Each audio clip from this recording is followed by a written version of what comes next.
ये CGL mains का question है, बहुत ही इंपॉर्टेंट, जो हाल ही में 2026 में एग्जाम लगी थी, मेरी शिफ्ट में आया था। इसको सबसे पहले हम कॉन्सेप्ट के साथ समझने वाले हैं। इसमें यह कहा गया है कि कोई त्रिभुज है एबीसी, जिसमें बी पर 90 डिग्री कोण है।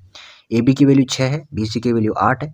तो केंद्रक जी और लंब केंद्र एच के बीच की दूरी कितनी है? जैसे कि यह त्रिभुज दिया गया है। इसमें केंद्रक क्या होता है? केंद्रक का मतलब ये होता है माध्यिकाओं का, जो माध्यिका होती है ना, उनका जो मिलान बिंदु होता है उसे हम केंद्रक कहते हैं। अब माध्यिका क्या होती है? अगर मैं सामने के भुजा पर कोई रेखा खींच दूं, तो रेखा होती है ना, ये जो अगर सामने वाली भुजा को दो बराबर भागों में बांटती है तो इसका मतलब वो माध्यिका है। जैसे कि ये भी माध्यिका है, क्योंकि सामने वाली भुजा को दो बराबर भागों में बांट रही है। अभी ऊपर वाले क्वेश्चन में क्या था कि एक त्रिभुज एबीसी दिया गया है, ठीक है, ये त्रिभुज एबीसी है, जिसमें एबी की वैल्यू 6 है और बीसी की वैल्यू 8 है। तो हमें ऐसा भी याद होना चाहिए कि अगर त्रिभुज की तीन भुजाओं का जोड़ा 6, 8, 10 है तो एक समकोण त्रिभुज होता है।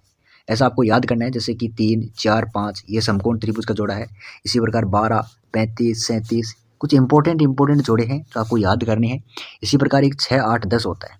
तो ये माध्यिका है कौन सी? बीडी। अभी ये बीडी माध्यिका है, तो हमें पता है कि माध्यिका क्या करेगी, सामने वाली भुजा जो ऐसी भुजा है ना, जिसकी लंबाई है 10, उसको बराबर भागों में बांटेगी। तो 5 और 5 दो बराबर भागों में इसको बांट दिया। अभी क्या होगा कि जो माध्यिका होती है बीडी, वो हमेशा ध्यान में रख लेना, हाइपोटेनियस जो कर्ण होता है उसका आधा होता है। हाइपोटेनियस यहाँ पे एस सी का आधा होगा, यानी 5, यानी ये बीडी भी कितनी होगी? 5 ही होगी। ध्यान में रख लेना, दोबारा से कह रहा हूँ, समकोण त्रिभुज में लंब केंद्र तो हमेशा जो समकोण वाला जो बिंदु होता है बी, समकोण वाला बिंदु होता है ऐसे, ये तो लंब केंद्र है। केंद्र क्या होता है? माध्यिकाओं का मिलान बिंदु होता है। तो यहाँ पे केंद्रक है। केंद्रक हमेशा माध्यिका को 2:1 में बांटेगा, 2:1 में विभाजित करेगा। जैसे कि सपोज करना, मैं आपको समझा देता हूँ कि अगर ये क्या है, बीडी है, ये बीडी है, बीडी, ठीक है, ये केंद्रक है, तो केंद्रक 2:1 में विभाजित करेगा। अब इस बीडी की लंबाई टोटल कितनी है? 5। मैंने कहा था कि कर्ण का आधा होती है कौन सी? माध्यिका, ठीक है, समकोण त्रिभुज में।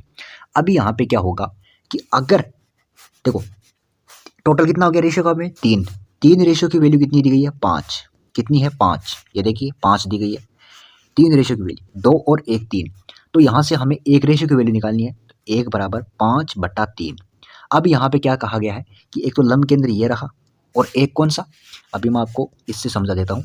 एक तो ये रहा और एक ये, इसके बीच की दूरी, लंब केंद्र और केंद्र के बीच की दूरी बतानी है। इसका मतलब रेशियो में यहाँ पे कितना है? 2। 1 रेशियो की वैल्यू अगर 5/3 है तो 2 रेशियो की वैल्यू अगर यहाँ पे 2 से मल्टीप्लाई कर दो तो इधर भी से 2 भी मल्टीप्लाई कर दो, तभी तो 2 रेशियो की वैल्यू आ जाएगी ना। तो 2 रेशियो की वैल्यू कितनी आ जाएगी? 10/3। यही आपका फाइनल आंसर रहने वाला है। आप यहाँ पे खुद भी देख सकते हो। अगर ना समझ में आए तो वीडियो को एक बार दोबारा से देख लो।